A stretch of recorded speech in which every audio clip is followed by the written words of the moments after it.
성경 말씀 사도행전 5장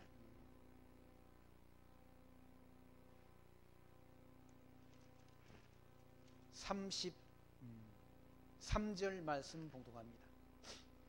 저희가 듣고 크게 노하여 사도들을 없이 하고자 할세 바리새인 가말리엘은 교법사로 모든 백성에게 존경을 받는 자라. 공회 중에 일어나 명하여 사도들을 잠깐 밖에 나가게 하고 말하되 이스라엘 사람들아 너희가 이 사람들에게 대하여 어떻게 하려는 것을 조심하라. 이전에 드다가 일어나 스스로 자랑하며 사람이 약 400명이나 따르더니 그가 죽임을 당하며 쫓은 사람들이 다 흩어져 없어졌고 그 후 호족할 때 갈릴리 유다가 일어나 백성을 꿰어 쫓게 하다가 그도 망한즉 쫓던 사람들이 다 흩어졌느니라. 이제 내가 너희에게 말하노니 이 사람들을 상관 말고 버려두라. 이 사상과 이 소행이 사람에게로서 났으면 무너질 것이요 만일 하나님께로서 났으면 너희가 저희를 무너뜨릴 수 없겠고 도리어 하나님을 대적하는 자가 될까 하노라 하니 저희가 옳게 여겨 사도들을 불러들여 채찍질하며 예수의 이름으로 말하는 것을 금하고 노우니 사도들은 그 이름을 위하여 능욕받는 일에 합당한 자로 여기심을 기뻐하면서 공의 앞에서 떠나니라. 저희가 날마다 성전에 있든지 집에 있든지 예수는 그리스도라 가르치기와 전도하기를 쉬지 아니하니라. 아멘. 42절 말씀까지 봉독되었습니다. 지금 봉독드린 사도행전 5장 33절로 42절 말씀은 사도들이 하나님의 말씀을 예수가 하나님의 아들 그리스도이심을 증거하니까 그 증거를 유대인들이 듣기 싫어서 그들을 감옥에 가두고 그들을 핍박했는데도 불구하고 그들이 감옥에 나와서 다시 예수가 하나님의 아들 그리스도이심을 증거하니까 그들을 붙잡아서 다시 그들에게 어떠한 징벌을 내리려는 그런 유대인들이 무리들에게 그러니까 바리새인 가운데 가멜리엘이라는 그런 교법사라고 성경에는 기록되어 있는데 그러니까 모세의 율법을 가르치는 학자라고 할 수 있는 교사 또는 율법을 연구하는 학자랍니다. 그 사람이 공회 중에 일어나서 사도들을 나가게 한다면 이스라엘 백성들에게 그렇게 증거한 말씀, 지혜로 증거한 말씀이 42절 말씀까지 기록되어 있는 것을 확인해 볼 수 있는 거죠. 왜 유대인들이 예수를 그렇게 핍박하고 예수의 부활의 복음을 전하지 못하게 하는가? 그러니까 예수는 하나님의 아들로 메시아로 즉 그리스도로 이 땅에 오셨는데 그 백성들이 유대인들이 예수를 배척한다. 유대인들이 예수가 하나님의 아들이신 것을 알지 못하고 믿지 못해서 그를 배척한다. 그래서 자기들이 모의해가지고 거짓 증거자를 세워서 예수를 십자가에 못 박아 죽였지 않습니다. 예수는 유대인들이 손에 붙잡혀서 이방인 본디오 빌라도의 손에 넘겨져서 죽었다. 그런데 그 예수가 하나님의 아들 그리스도이심을 부활했다는 사실을 증거하니까 그게 듣기 싫다는 거예요.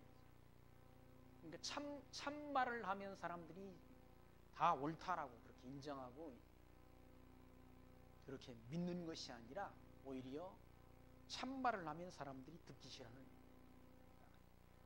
그래서 진리가 이 땅에서 배척을 받는다. 하나님의 아들로 오신 예수 그리스도를 유대인들이 배척하게 될 것을 이미 구약 성경 이사야 선지자가 예언했다는 거예요. 그리스도가 오셔서 그런 많은 이정과 놀라운 그런 표적을 행하시는데도 불구하고 그들이 예수를 배척하게 될 것을 이사야 선지자가 예수님 오시기 700년 전 미리 해놓았다. 보아도 보지 못하고 들어도 듣지 못하고 깨닫지 못하게 될 것을,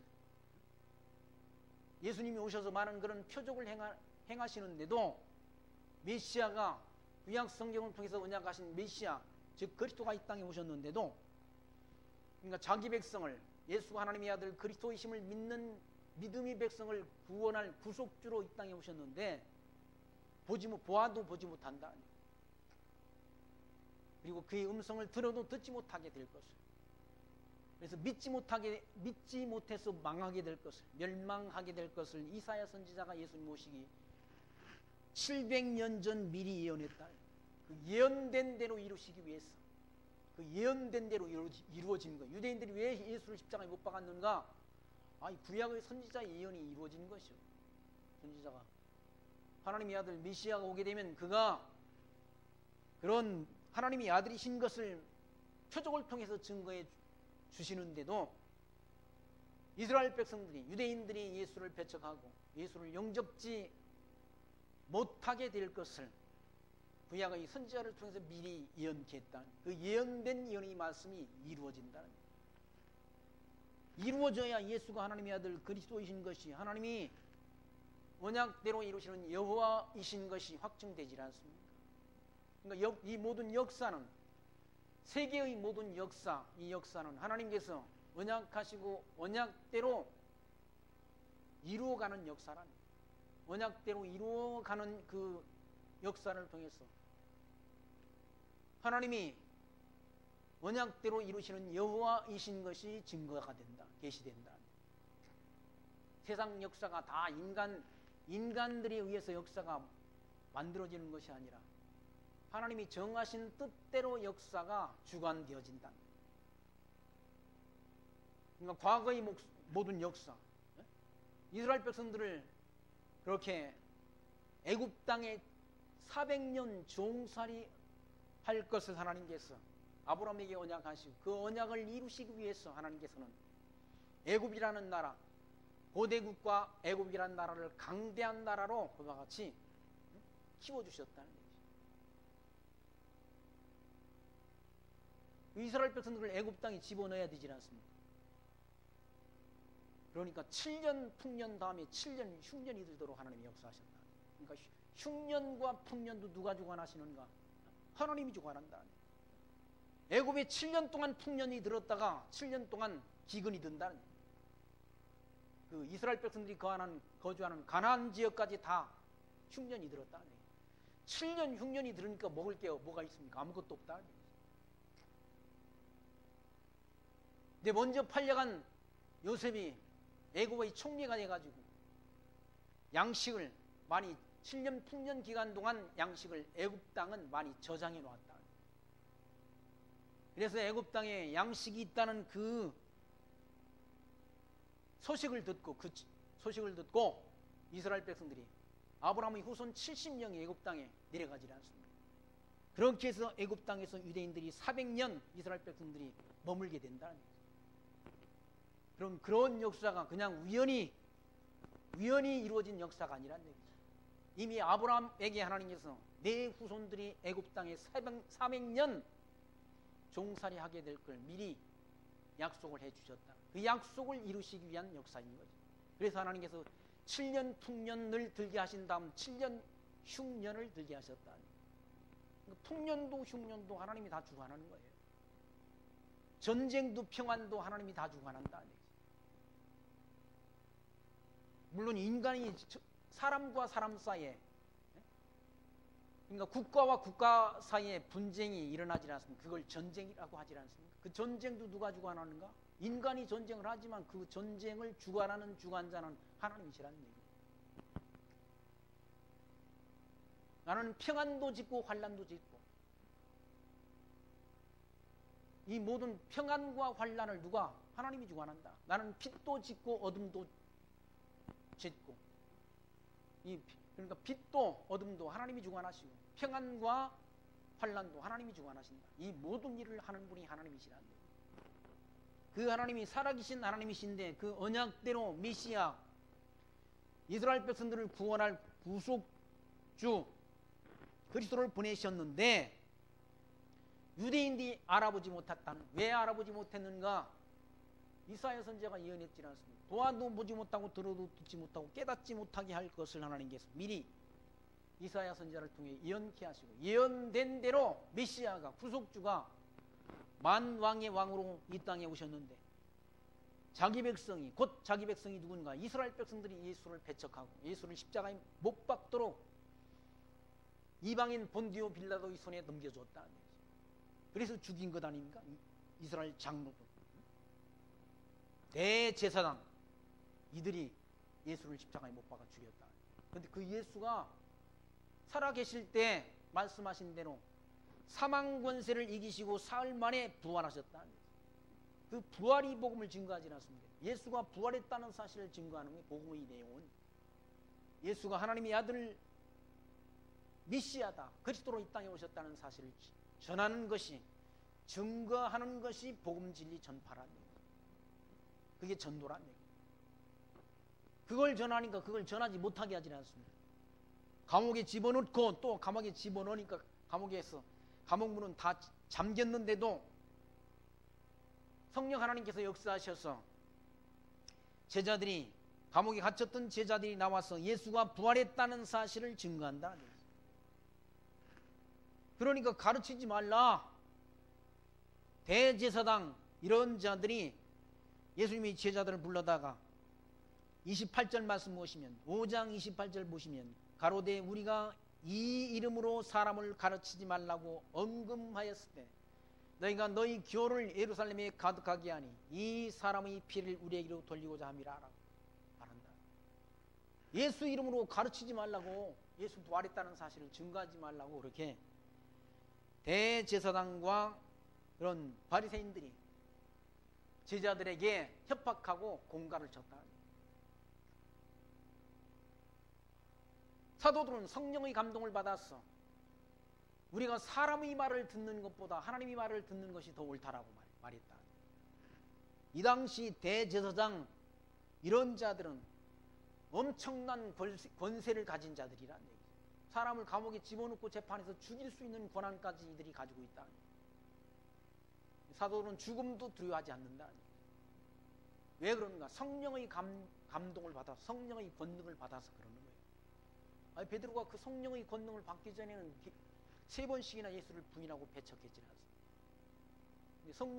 성령의 권능을 받은 다음 예수님께서 미리 말씀하시되 너희가 성령이 임하시면 권능을 받고 예루살렘과 유다와 사마리아와 땅끝까지 이르러 내 증인이 되리라 하신 그 말씀대로 땅끝까지 복음 진리를 증거하기 위해서 성령께서 그들의 심령 속에 역사한다. 성령의 권능을 받아서 예수가 그리스도이심을 증거하지 말라고 하는데도 전한다. 베드로와 사도들이 대답하여 가로되 사람보다 하나님을 순종하는 것이 마땅하니라 라고 말하지라. 29절 말씀에 보면 대제사장 이런 무리들이, 유대인들의 종교 지도자 최상위 계층이 대제사장이라. 그런 자들이 모여가지고 예수가 부활했다는 사실을 증거하지 말라고 그러니까 베드로가 하는 말이, 사도들이 대답하여 가로되 사람보다 하나님을 순종하는 것이 마땅하다라고 말한다. 그리고 너희가 나무에 달아 죽인 예수를 우리 조상의 하나님이 살리시고 이스라엘로 회개케 하사 죄 사함을 얻게 하시려고 그를 오른손도 높이사 임금과 구주를 삼았다라고 증거한다. 예수가 누군가? 하나님 나라로 오신 분이란, 하나님 나라의 통치자로 오셨다. 예수님께서 오셔서 그렇게 오셨을 때 세례 요한이 증거하기를 회개하라 천국이 가까웠다라고 증거했지. 천국이 누군가? 주님이시란. 주님이 하나님의 나라의 통치자로 이 땅에 오셨다. 통치자. 그건 통치자로 오실 거 하나님 나라, 그러니까 하나님 나라가 천국이 세워지게 될 것을 다니엘서 2장 44절에 다니엘 선지자가 예언했다. 예수님이 출생할 이 당시는 로마 제국이 통치했다. 로마의 황제 가이사 아구스도라는 사람이 통치하던 시기라는 얘기죠. 그 시대, 그런 나라들이 통치할 그 시대에 하나님께서 한 나라를 세운다라고 말씀했다. 이사야 다니엘 선지자가 예언했다. 그 한 나라는 누구니? 어떤 나라인가? 그리스도가 통치하는 나라, 영원한 천국으로 실체적인 나라의 통치자로 그리스도를 보내실 것을 이미 하나님께서는 다니엘 선지자를 통해서 그리스도 탄생하시기 전 600년 전 다니엘 선지자를 통해 예언케 그 예언된 대로 그리스도가 이 땅에 오셨다. 누가 통치할 때? 로마 제국이 통치할 그 시대에 오셔서 한 나라를 세웠다. 그 나라는 누구도 무너뜨릴 수 없는 나라이고 그 나라의 국권, 통치 권세는 아무에게도 넘어가지 않게 될 것을 예언했다. 그러니까 천국의 통치자는 누군가? 그리스도가, 주님이 만왕의 왕이신 그리스도가 통치한다. 거기 보시면 31절 말씀, 이스라엘로 회개케 하사 제3을 얻게 하시려고 그를 오른손으로 높이사, 누구를? 예수를 오른손으로 높이사 임금과 구주로 삼았다는 얘기죠. 왕으로 삼았다는 얘기죠. 어떤 나라의 왕으로? 천국의 통치자로 세워주셨다는 얘기죠. 32절 말씀, 우리는 이 일의 증인이라는 얘기죠. 그 일에 대한 증인이란, 예수 부활했다는 사실에 대한 증인이란 얘기죠. 예수님이 부활하셔서 승천하시는 모습을 제자들이 지켜봤지 않습니까? 뭐 한두 사람이 연기하면 한두 사람이 봤어도 뭐 증거가 되겠지만 500여 명이 보는 앞에서 주님께서 구름 타고 승천하셨다. 그리고 구름 타고 다시 오신다는 약속 남겨놓으셨다. 그 일에 대한 증인이란 얘기죠. 누가? 사도들이. 우리는 이 일의 증인이요 하나님이 자기를 순종하는 사람들에게 주신 성령도 그러하니라 하더라. 성령도 예수가 부활했다는 사실을 증거하는 증거자로 하나님이 보내주셨다는 성령께서.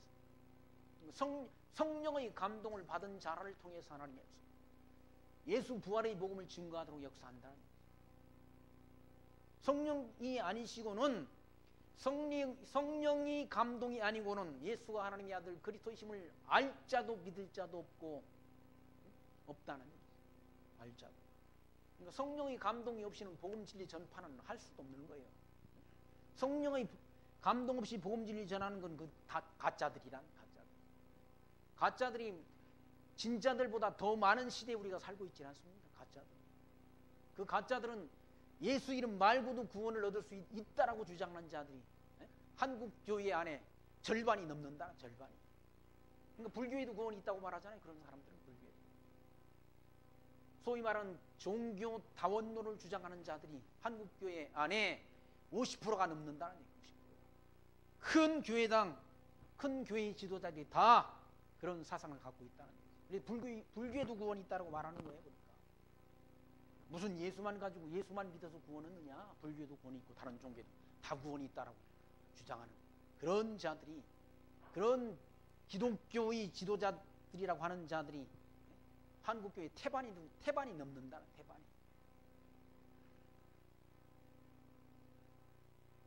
그러나 성경은 우리가 확인했지만 사도행전 말씀 가운데 예수 이름 말고는 천하 사람에게 구원을 얻을 만한 이름을 준 적이 없다고 증거한다. 성경.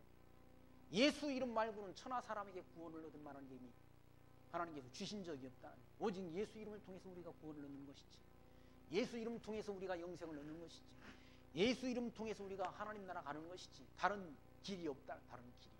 성경은 그렇게 말하는데 다른 종교에도 구원이 있다? 그건 가짜죠. 가짜 지도자라. 가짜.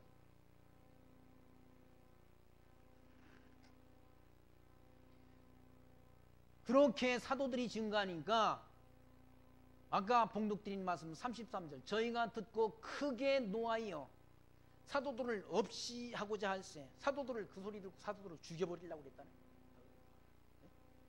죽여버리려고, 없이 하고자 한다는 게 죽인다는 거 아니에요? 없이 하고자 할세. 그 가운데도 하나님이 바른 정신을 가진 사람을 하나님이 세우셨다는 거예요. 누군가 가말리엘이라는 그런 교법사를 하나님 세웠다는 거예요. 바리새인 가말리엘인 교법사로 모든 백성에게 존경을 받는 자라. 모든 백성들에게 존경받는 자라는 얘기죠. 이 가말리엘이라는 사람은 그러니까 율법학자인데 AD 25년부터 50년까지 그렇게 활동한 그런 지도자라고 그래요. 사도 바울도 이 사람이 문화에서 율법을 공부한 사람이었다. 이 가멜리엘이라는 사람도 후에는 기독교로 개종을 했다라고 이렇게 주석가들이 밝혀놨어요. 지금 율법학자인데 후에는 예수를 믿는 사람으로 그렇게 개종을 했다. 물론 이 사람에게 율법을 공부한 사도 바울도 처음에는 예수 그리스도의 부활을 증거하는 증거자들을 돌로 때려 죽이는 일에 동참을 했던 바울도 후에는 그리스도의 복음을 증거하는 증거자로 하나님이 그의 삶을 뒤바꿔 놨지 않습니다. 그 가말리엘이 교법사라는 얘기, 율법학자라는 얘기죠. 그리고 모든 백성에게 존경을 받는 자라 공회 중에 일어나 명하여 사도들을 잠깐 밖에 나가게 하고 말하되 이스라엘 사람들아 너희가 이 사람에 대하여 어떻게 하려는 것 조심하라. 그렇게 그렇게 무조건 그렇게 무슨 죄인지도 확인하지 않고 죽이는 걸 그렇게 조심하라. 왜 그런가?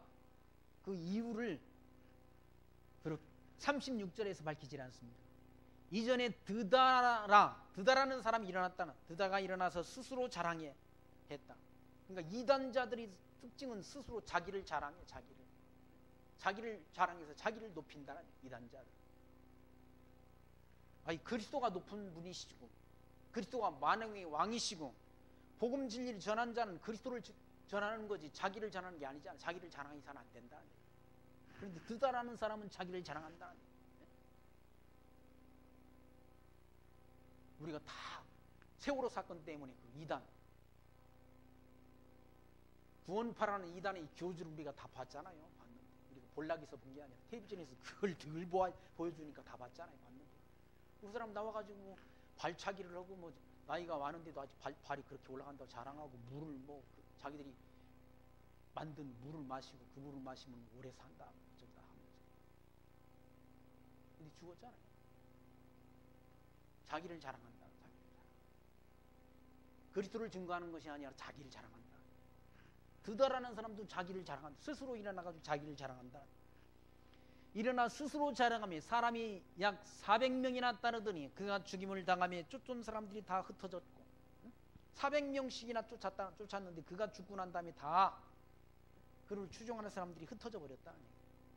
그 후에 또 갈릴리에서 유다라는 사람이 일어나 백성을 쫓게 하다가 그도 망한 즉 쫓던 사람들이 다 흩어졌다.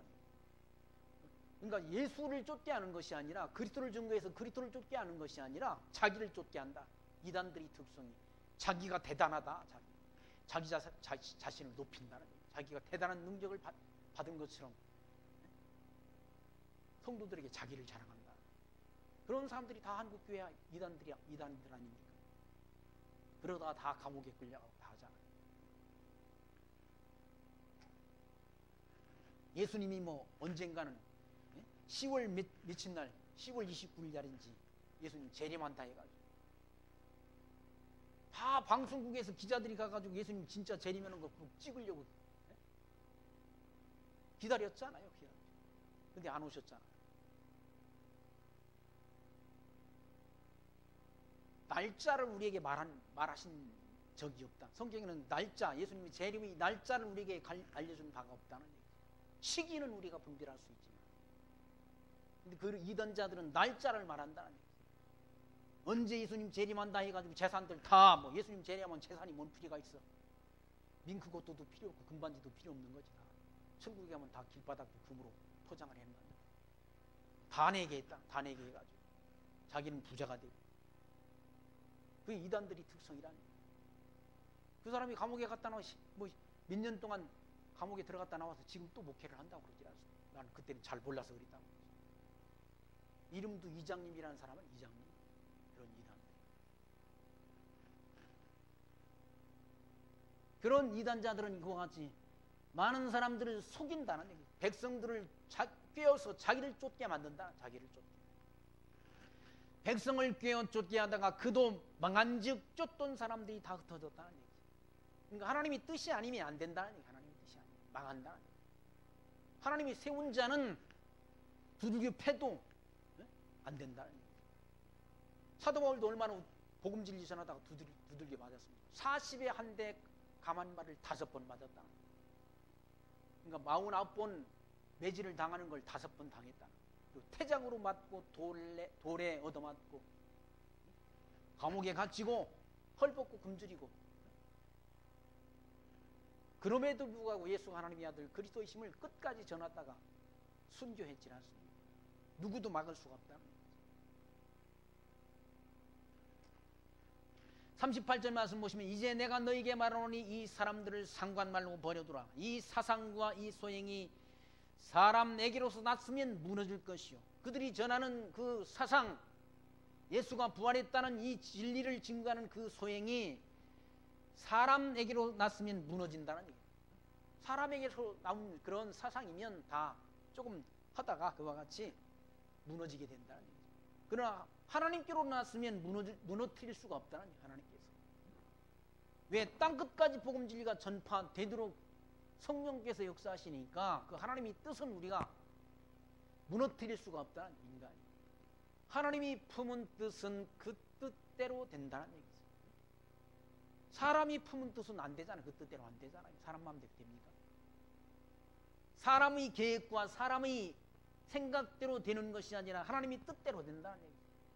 사람의 마음에 많은 계획이 있어도 오직 여호와의 뜻만이 온전히 서리라라는 그런 말씀이지 않습니까? 사람의 마음에 많은 계획이 있어도 사람 뜻대로 안 된다는 거예요. 여호와의 뜻만이 온전히 서는 것이죠. 사람이 마음으로 자기 일을 계획할지라도 그 걸음을 인도하시는 분은 여호와시다라고 말씀하셨어요. 사람이 마음으로 자기 일을 계획한다는 얘기예요. 내가 이렇게 해가지고 내가 성공해서 잘 살아야 되겠다. 그 계획대로 되는 일은 거의 없다는 얘기예요. 하나님의 뜻대로 되는 일이지.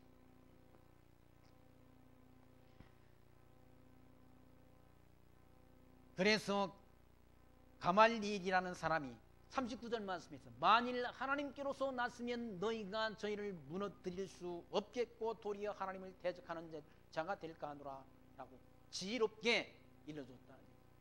그러니까 하나님의 뜻이면은 사람이 하나님의 뜻을 무너뜨릴 수도 없다는 얘기죠. 그리고 대적하는 것이 된 하나님을 오히려 대적하는 것이 된다는 얘기죠. 하나님이 대적하면 어떻게 됩니까?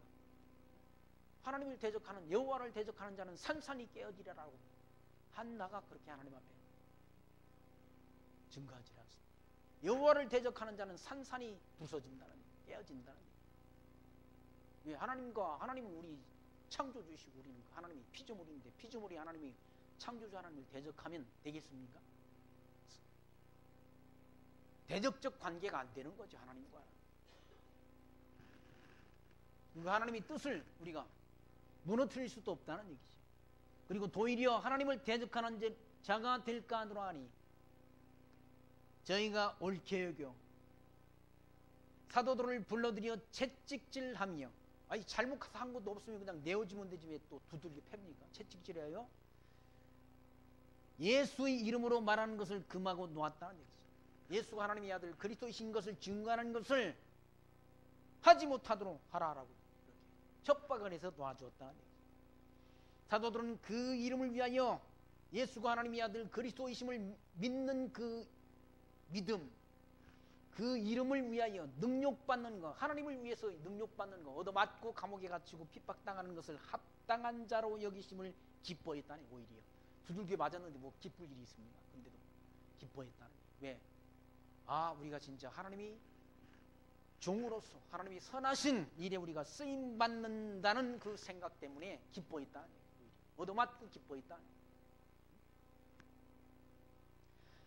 하나님이 사도들은 그 이름을 위하여 능욕받는 일에 합당한 자로 여기심을 기뻐하며 공의 앞을 떠나니라. 저희가 날마다, 사도들이 날마다 성전에 있든지 집에 있든지 예수는 그리스도라 가르치기와 전도하기를 쉬지 아니하니라 라고 기록되어 있지 않습니까?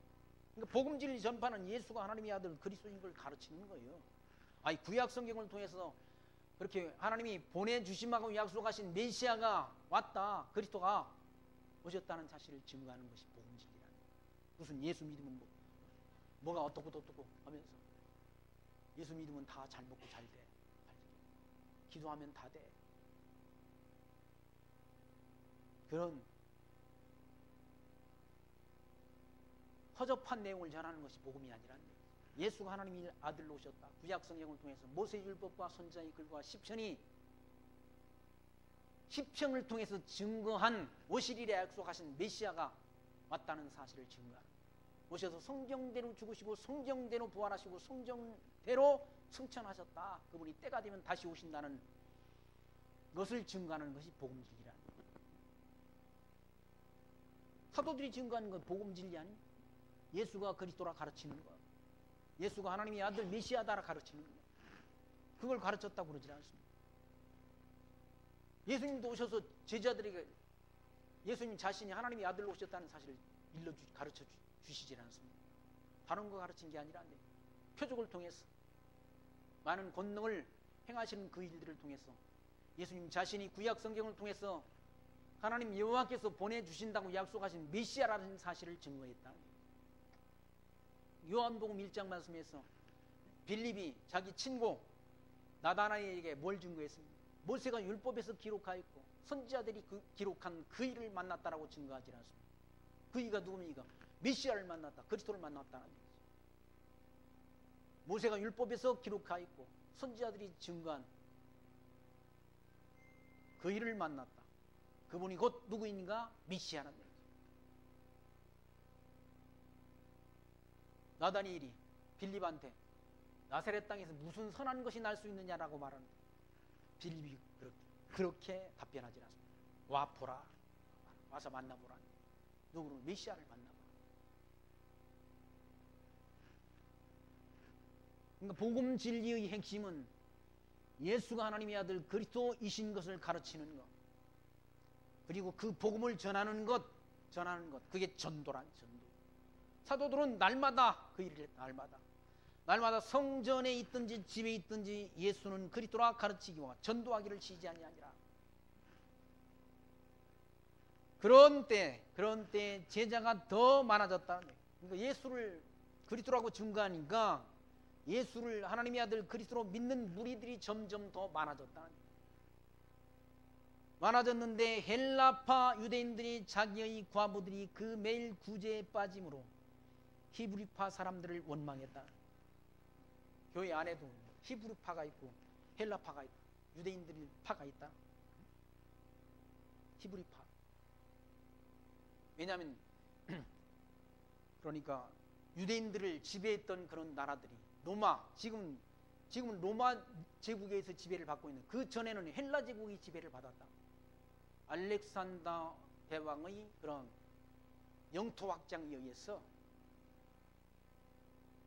그러니까 그 지역이, 유대 사람들이 사는 그 지역이 다 헬라의 지배를 받았다. 그러니까 헬라의 그런 사상을 가진 유대인들이 있다는 거예요. 헬라파 유대. 그러니까 헬라파 유대인들과 그러니까 히브리파 사람들과의 갈등 관계가 만들어졌다. 헬라파 유대인들이 자기들의 과부, 혼자 된 그런 사람들에게 구제금을 지원해야 되는데 구제금을 지원하는 그 일에서 헬라파 사람들이 제외받았다는, 그래가지고 원망했다. 불평불만이 쌓이게 됐다. 그래서 2절 말씀 보시면 12사도가 모든 제자를 불러 이르되 우리가 하나님을 말씀을 제쳐놓고 공궤를 일삼는 것이 마땅치 아니하니 형제들아 너희 가운데 성령과 지혜가 충만하여 칭찬 듣는 사람 7을 택하라. 우리가 이 일을 저에게 맡기고 우리는 기도하는 것과 말씀 전하는 것을 전무하리라 하니 옴기가 이 말을 기뻐하여 믿음과 성령이 충만한 사람 스데반과 또 빌립과 브로고로와 니가노르와 디몬과 바메나와 유대교에 입교한 안디옥 사람 니골라를 택하여 사도들 앞에 세우니 사도들이 기도하고 그들에게 안수하니라.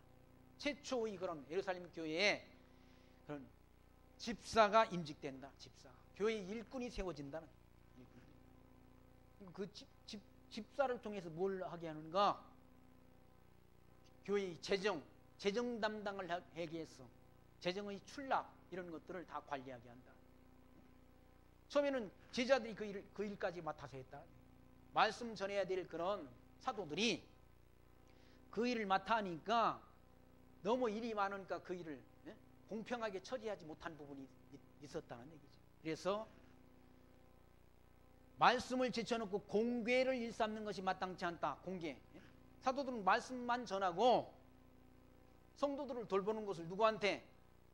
7 집사를 세워서 집사들에게 맡기는 것이 마땅하다라는 그런 결정을 내려가지고 집사를 최초로 세우게 된 그 사건이 바로 6절까지 말씀 가운데 기록되어 있는 거죠. 그러니까 교회 안에는 그러니까 은사가 있지 않습니까? 하나님이 주신 은사가 있다. 말씀을 증거하는 그런 은사가 있는 것이고 또 교회 안을 그렇게 관리하는 그런 직분이 있다는 거죠. 그 직분이 현대교회에서는 뭐 목사, 장로, 또 집사, 또 권사라는 그런 직분으로 나눠져 있지 않습니다. 하나님이 주신 은사가 각각 다르다는 얘기죠. 그래서 은사 따라 봉사한다. 하나님이 주신 은사 따라 봉사하는 그 봉사를 통해서 주의 몸된 교회를 세워간다. 그리스도의 몸된 교회를 세워가는 그 일에 동참케 하려고 거기 보시면 성령과 지혜가 충만한 자, 형제들아 너희 가운데 성령과 지혜가 충만하여 칭찬 듣는 사람 7을 택하라. 칭찬 듣는 성도들에게 칭찬 듣는 그분들이 믿음 칭찬할 만하다 하는 그런 분들을 7을 택하라 해가지고 직분자를 맡겼다. 성령과 지혜가 충만하고 사람들로부터 칭찬받는 사람. 디모데서에 그런 말씀이 디모데전서 3장에 있는 말씀이 있지 않습니까? 집사의 자격 조건, 또 교회의 감독자의 자격 조건이 있지 않습니까? 가정에서도 가정을 잘 돌보고 직분자는 교회 밖에서도 많은 사람들로부터 칭찬 듣는 사람, 존경받는 사람이 직분자가 돼야 된다는 거예요. 그렇지 않게 되면 교회가 세상 사람들로부터 판단받는다는 거예요. 왜 한국 교회가 지금 세상 사람들부터 배척을 당하고 판단받는가? 직분자들이 문제란, 직임자들이 문제. 직임자가 누굽니까? 이 교회의 감독들이 문제야. 다른 말은 목회자들이 문제라. 목회자들이 이상한 사람들이 그렇게 한국 교회를 완전히 다 이상한 집단으로 세상 사람들부터 손가락질 받게 만들어 놨다.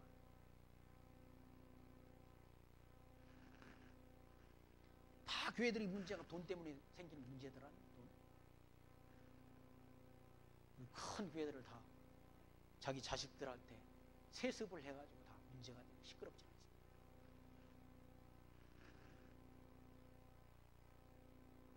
사실 교회의 재정은 누가 맡아서 주관해야 되는가? 집사들이 맡아서 하면 된다. 장로님들이 맡아서 하면 된다. 목사는 거기 개입할 이유가 없다. 근데 돈이 많아지니까 그걸 다 자기가 관리하고 다 자식들한테 나눠주고 하니까 문제가 되는 것 아닙니까? 교회 돈이 자기 돈입니까? 자기 개인 돈입니까? 그게 공금이지.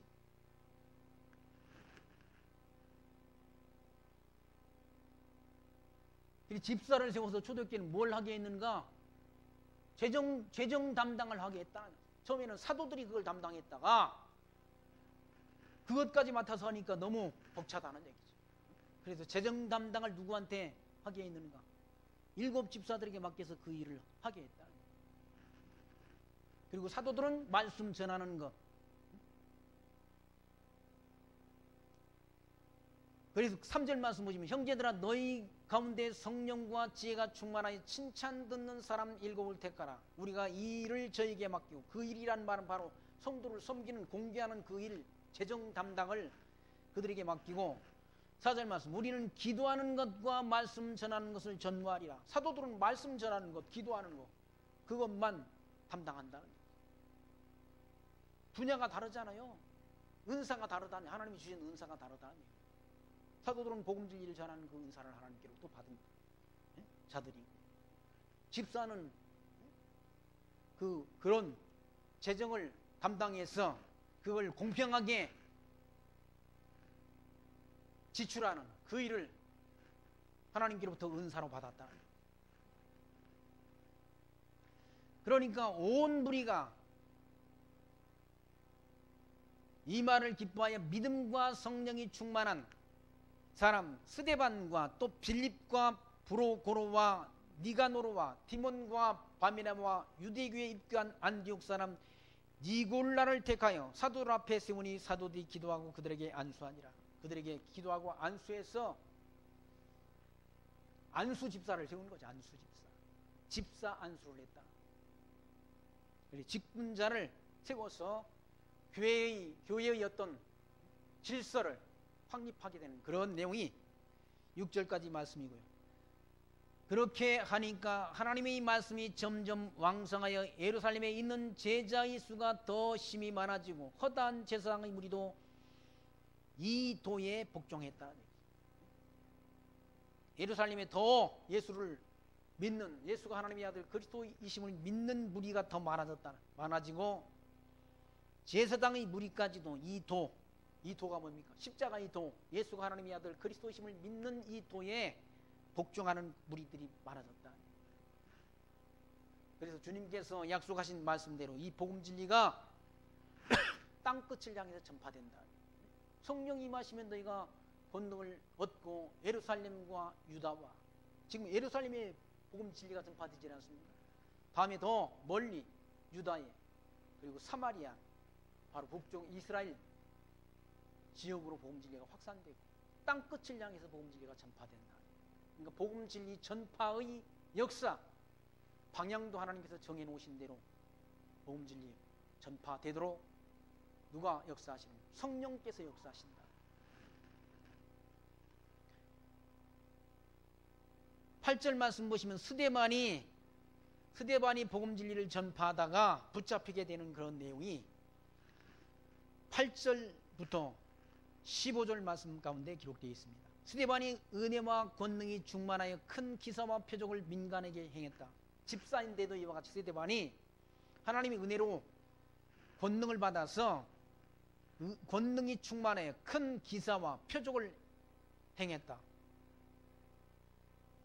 9절 말씀, 리보디도와 구레데인 알렉산드리아인과 길리기아와 아시아에서 온 사람들이 해당이라는 각 해당에서 어떤 자들이 일어나 스데반으로 더불어 변론할세 스데반이 지혜와 성령으로 말함을 저희가 능히 당치 못하여 사람들을 가르쳐 말시키되 이 사람이 모세와 및 하나님을 모독하는 말하는 것을 우리가 들었노라 하게 하고 백성과 장로들과 서기관들을 충동시켜 와서 잡아가지고 공회에 이르러 거짓 증인들을 세우니 가로되 이 사람이 이 거룩한 곳과 율법을 거스려 말하기를 마지 아니하는도다.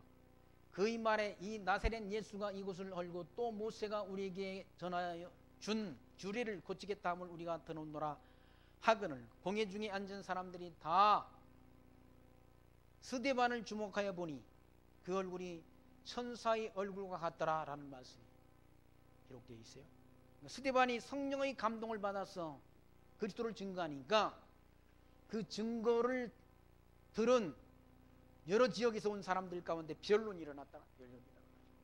변론이 일어났는데 스데반이 하나님의 지혜와 능력으로 말하는 그 말을 대적하는, 감당치 못하겠으니까 시기가 나가지고 거짓 증거자를 세워가지고 그를 죄인으로 정죄한다. 그게 인간들이 모습이라. 인간들이 모습. 죄 없는 사람을 죄인으로 정죄해가지고 감옥에 집어넣고 스데반이 돌에 맞아 죽질 않습니다. 얘는 그리스도가 부활했다는 사실 증거했는데 그를 때려 죽인다. 거짓 증거 재판을 해가지고. 그게 인간들이라. 인간들. 예수님도 거짓 증거자를 세웠어. 예수님은 죽이질 않습니다. 성전을 사흘 만에 짓겠다고 하니까 거짓 증거자를 세워가지고 예수를 정죄해가지고 십자가에 못 박아 죽인다는 거예요. 그게 인간들이에요. 사악한 인간들. 구약 시대도 아합 왕이라는 그 왕의 아주 사악한 부인이 있었다. 그 부인 누군가 하면 이세벨이라는 여자라. 아합 왕이 북쪽 이스라엘 왕인데 자기 왕궁 옆에 나봇이라는 사람이 포도밭이 있었다는 거예요.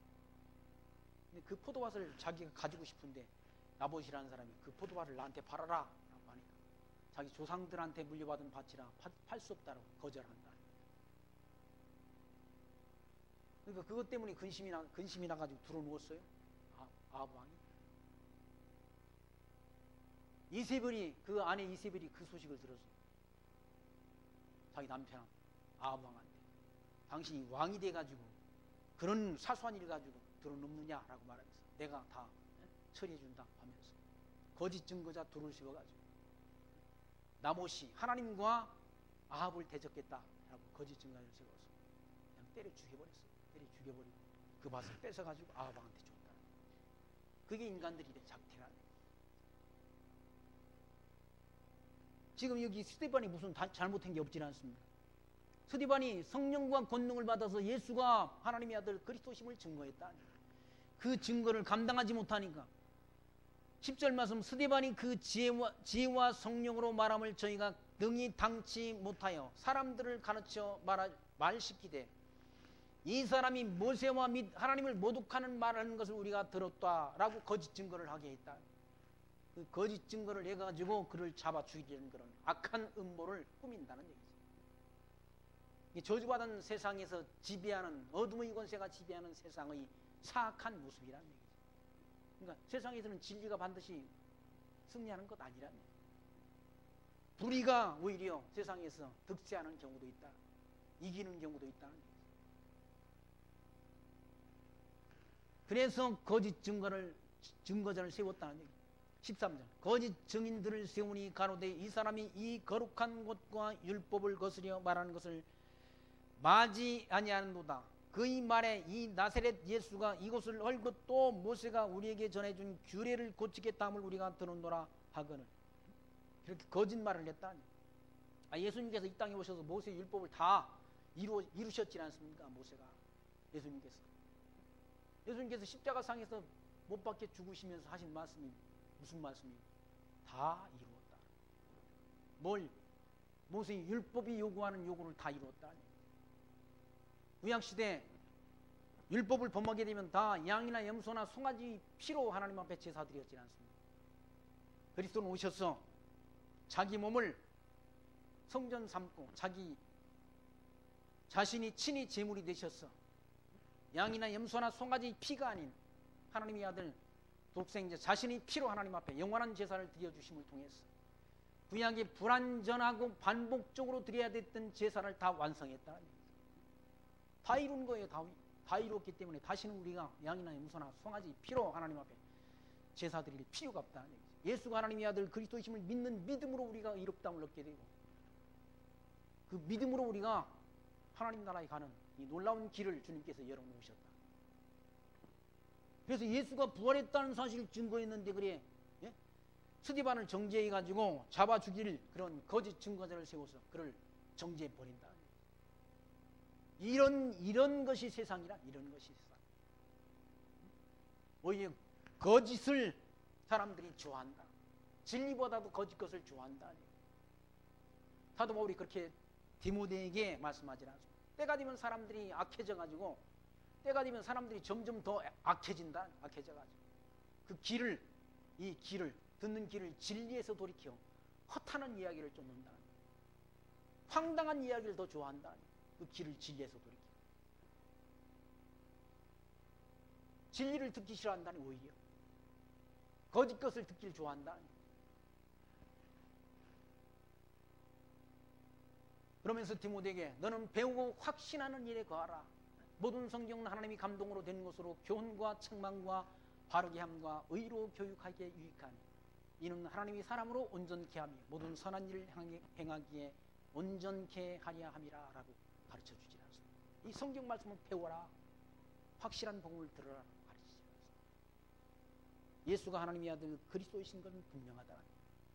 사도들은 그걸 증거했다. 스데반이 그거 증거하다가 지금 붙잡혔다는 거예요.